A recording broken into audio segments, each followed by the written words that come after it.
I'd like to take a moment to address the anti-free speech regulation the Obama administration has made a priority for this term. It's a regulation that comes in the wake of an unprecedented IRS attack on American civil liberties, and it represents a direct assault on the First Amendment. First, let's be clear. This is not some partisan issue. Right across the political spectrum, the American people agree that this regulation is a terrible, terrible idea.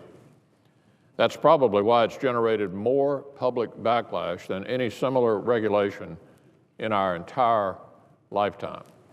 Americans on the left hate it. Americans on the right hate it. Unions, business groups, environmentalists, conservatives, the ACLU, all of them have expressed concern.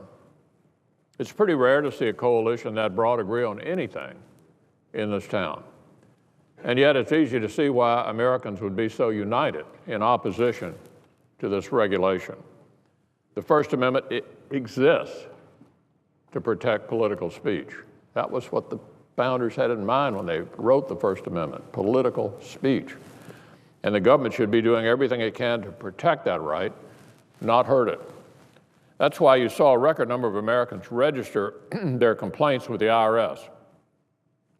In fact, there were more than 140,000 comments, 140,000 comments on this regulation, which I hear is the highest number ever received in the agency's entire history.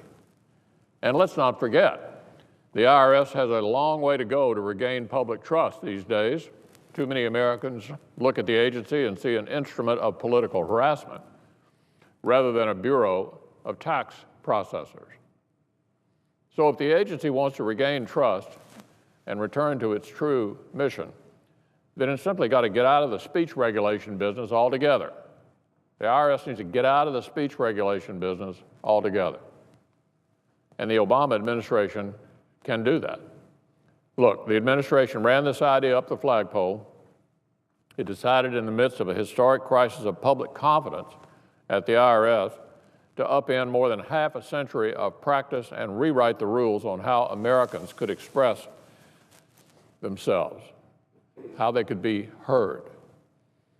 They asked for comments, and the American people let them know what they thought.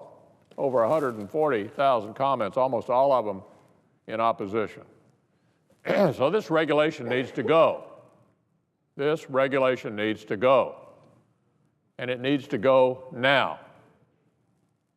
It's in the administration's power to make that happen. All it has to do is to listen to the American people who are speaking out in record numbers, and put an end, for good, to the idea that the law should be used to harm political enemies. Let's protect the First Amendment and restore integrity to the IRS at the same time by withdrawing this awful regulation.